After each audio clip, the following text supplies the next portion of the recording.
770. And as Rebbe would leave the shul every Saturday night, he would wish the Rebbe a good vach.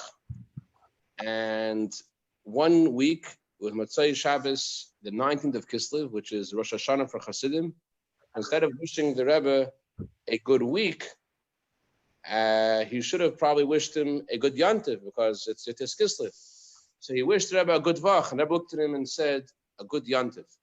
So I feel the same tonight, although it's the end of Shabbos, and usually wish each other a good vach, but tonight is not only beginning of a new week, tonight is also the birthday of the Rebbe, and therefore it's not just a good vach, it's also a good yantiv. I want to share with you actually tonight two stories. One story of the Baal Shem Tov, and one story about the Rebbe. There was a Jew named Eli Balkin. Eli Balkin lived about 100 years ago, and he read a lot of Tanakh. He read a lot of the stories about the prophets, and he decided that there must be someone in every generation who is Moses of the generation. Find out who that is. So he learned a lot. He heard a lot of great things about the Baal Shem Tov. So he went to the caver. He went to the resting place of the Baal Shem Tov in Mezhebush, and there at the cave of the Baal Shem Tov, he davened that he should be able to meet the tzaddik of the generation. He wanted to meet the tzaddik of the generation. Who better to ask than the Baal Shem Tov? So he went to the cave of the Baal Shem Tov, and he davened there at the cave of the Baal Shem Tov. And he was davening for a very long time, and he was putting his heart out, and he was davening for so long until he simply fainted. And when he fainted, he had a dream. And Baal Shem Tov came to him in a dream, and he said to him that you're looking for the tzaddik of the generation. To find the tzaddik of the generation, you must travel to Leningrad. Okay? He traveled to Leningrad, and in Leningrad, he asked people, hey, does anybody know who the tzaddik of the generation is? And people said, well, there's a great tzaddik in town named the previous Lubavitcher Rebbe. Go visit the previous Lubavitcher Rebbe, maybe he could help you. So he visited the previous Rebbe, and he asked the previous Rebbe if his dream of Baal Shem Tov is accurate. The Baal Shem Tov said he should visit the tzaddik generation by going to Leningrad. That's what he saw in his dream. What does this mean? So the previous Rebbe said to him, go to Nevel. Nevel is a Hasidic town, and he went to this town of Nevel, and he met a lot of Hasidim there, and he lived there, and he actually became a Chassid of the previous Lubavitcher Rebbe, to the extent he was such a close Chassid that when the previous Rebbe was arrested for spreading Torah in Russia, it was Eli Balkin who was one of the people that was instrumental in the efforts to free the Rebbe. There's a middle. Where'd you go? There's a middle. Want to go on my lap? Okay. So that's the first story of Baal Shem Tov. I also want to share a story. Tonight's the birthday of the Rebbe. I want to share with you a very, very powerful story of the Rebbe that I heard from Rabbi Krasniansky from Melbourne, Australia. I heard directly from him. It's an incredible story. And I think about the story every year on the Rebbe's birthday. It's an amazing story. Rabbi Krasniansky was in New York a few years ago for his sister's wedding. And one of the people who were playing music, actually the leader of the band, went over to Rabbi Krasniansky and he says, hi, my name is Shlomo, and our band never comes to this part of New York to play music for any reason, but no matter what the price is, we won't come, but we came to this wedding because I heard that the bride's name is Krasniansky. And why is that special to me? Let me tell you. He said that many years ago, you don't remember me, but I was a camper in your bunk. Rabbi Krasniansky was a counselor in camp in Gan Yisrael, in Gan Israel, in upstate New York. And one of his campers was this boy, Shlomo. Shlomo was from a Persian family, very traditional family. And they weren't religious, but very traditional. And in the 9 weeks that Shlomo was in this man's bunk, Shlomo decided to become religious. He wanted to be like his counselor. He wanted to be like everyone else in camp. He wanted to keep Shabbos, wanted to keep kosher, like his counselor. And camp is over, and he's now back with his family in Queens, and they aren't keeping Shabbos, they aren't keeping kosher. And he called up his counselor. He says, I want to keep my kosher, I want to keep Shabbos. What should I do? And his counselor says, let me give you advice. This is what you should do. And he kept on encouraging him and giving him advice. What should he do as a family if everyone went to the beach on Saturday? What should he do if everyone went to the movies? And he kept on encouraging him and guiding him and telling him how to keep Shabbos, how to keep kosher during this time when his family wasn't keeping Shabbos and kosher. But eventually, Rabbi Krasniansky was sent by the Rebbe to join a yeshiva in Argentina. Hey, Rose, don't press that button. And went to the yeshiva in Argentina, so he was no longer able to give his Shlomo encouragement. They lost that connection. So Shlomo got older, and he went to college, and in college he became friendly with a Christian girl. He became so friendly with her that she decided that let's get married. And Shlomo was hesitant about getting married to someone who wasn't Jewish. His family wasn't that religious, but they were very traditional and they were very dedicated to being Jewish. And he thought of a plan of how to refuse this Christian girl.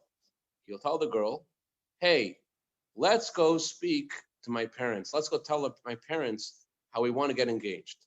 He was hoping that when he went to his parents would be so shocked, his parents would be so upset that his parents would say, shalom, God forbid, don't marry this girl. But that's not what happened. He brought the girl to his parents' house.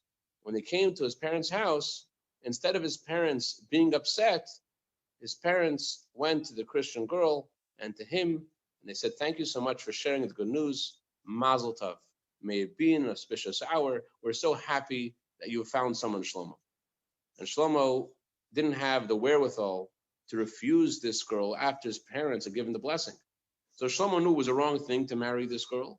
On the other hand, he also knew that it was hard for him to say no. So he said yes, and they got engaged. They set the wedding date for 2 years from the day they got engaged.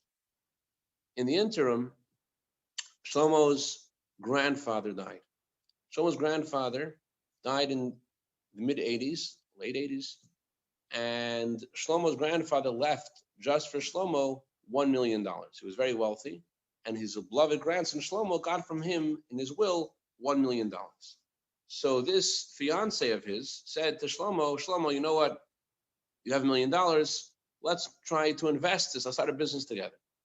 Great idea. So Shlomo and his fiance started a business. And one day, Shlomo comes back to the house where they were living.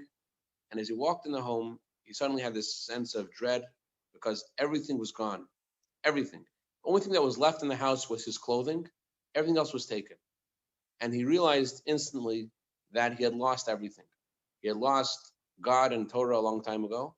He had lost his beloved fiance. He had lost his money. He had lost everything. And he was so dejected and so upset that he felt like killing himself. But he called up his parents. He hoped his parents, would give him some encouragement. Call up mom and dad, you know what happened? My fiance, we invested the money in this business and she just left. She took everything with her.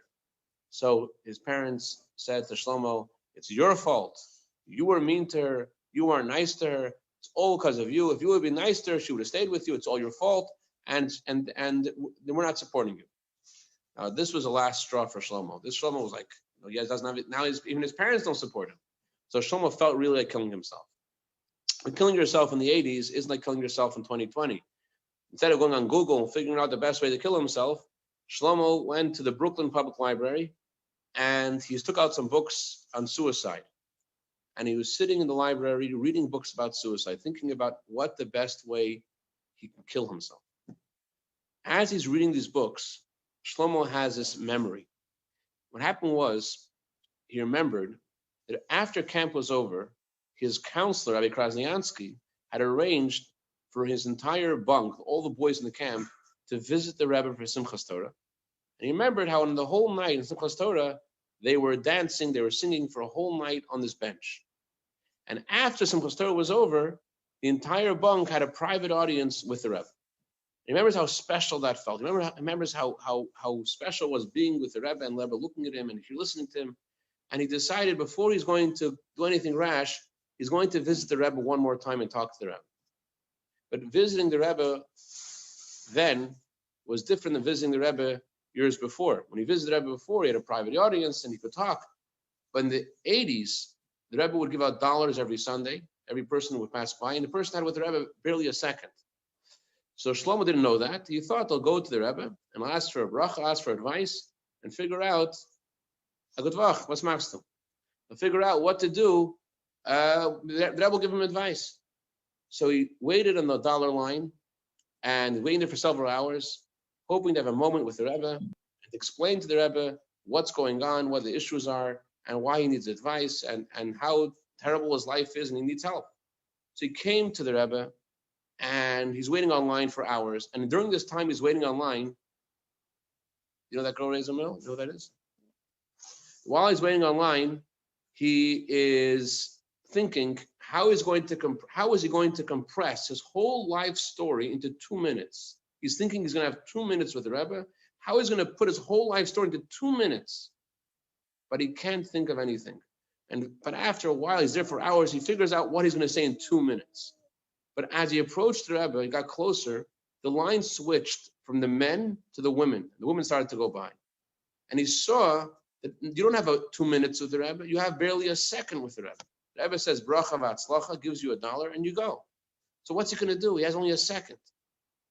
But as he's waiting there, he's thinking about something to say. He has an idea. I know what I'm going to say.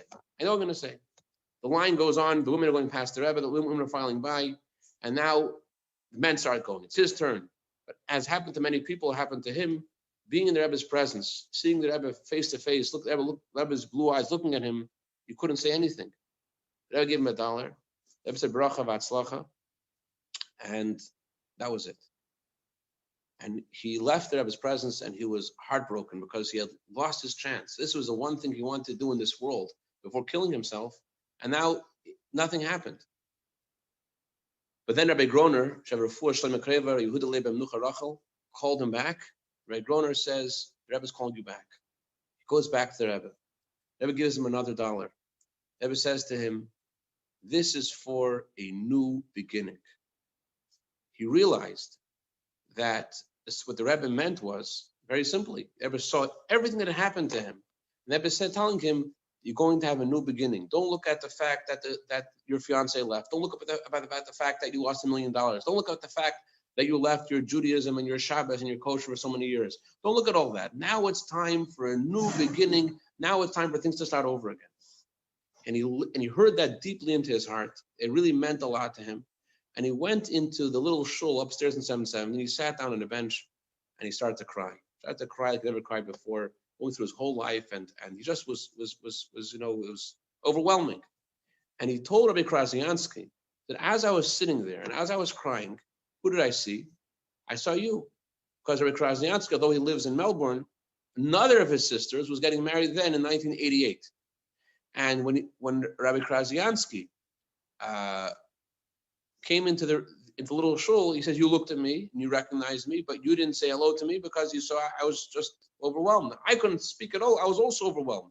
But me just seeing you the guy who brought me into the Yiddishkeit, you the one who taught me about Torah, taught me about Shabbos, taught me about kosher, me seeing you at that moment in my life when the Rebbe told me I'll have a new beginning, that brought it home for me that I indeed will have a new beginning. Things will start over again. And he said that gave him the strength, telling the story to Rabbi Krasiansky at this wedding, that gave him the strength to become observant in Shabbos and kosher again and to start over again. Indeed to have a new beginning. And he started this band to do something for Yidden, for Yiddishkeit, keeping Shabbos, keeping kosher, and that's what he does till this day. It's a band, spreads music, making people happy, a new beginning. I think about the story, especially on tonight, 11th of Nisan. Tonight is the night when, just like when Moshe Rabbeinu was born, the Neshama came in the world and the house came full of light, so too tonight is the night when Hashem gave us the Rebbe. Hashem sent to the world the Neshama of the Rebbe, and every year on the 11th of Nisan, the light of this Neshama, the light that the world experiences, is Ma'ilum HaKodesh, is greater than ever before, and we're empowered, Mazali Gever, with a mazel of this day to go beyond whatever we were before, to have a new beginning, to start over, and to have and to prepare for Pesach, the true sense of freedom. May Hashem help all of us, each of us, and all of us, that we should prepare for Pesach with a sense of joy and gladness of heart and freedom from all disturbances, begashmis, v'ruchnis. We shouldn't just see a flattening of the curve. We shouldn't just have the coronavirus be something of history. We should see the emes, the truth of Hashem, echad u'shmei echad in the whole world, the part of mamish, the bias and Mashiach. A good tavach, everybody. Thank you. Good tavach. Good tavach, good tavach. Good tavach, Doctor. Good tavach, Joseph. Good tavach. Thank you. Yes, of course. Shabbat tov. Shabbat tov, everyone. Shabbat tov. Should hear only good news.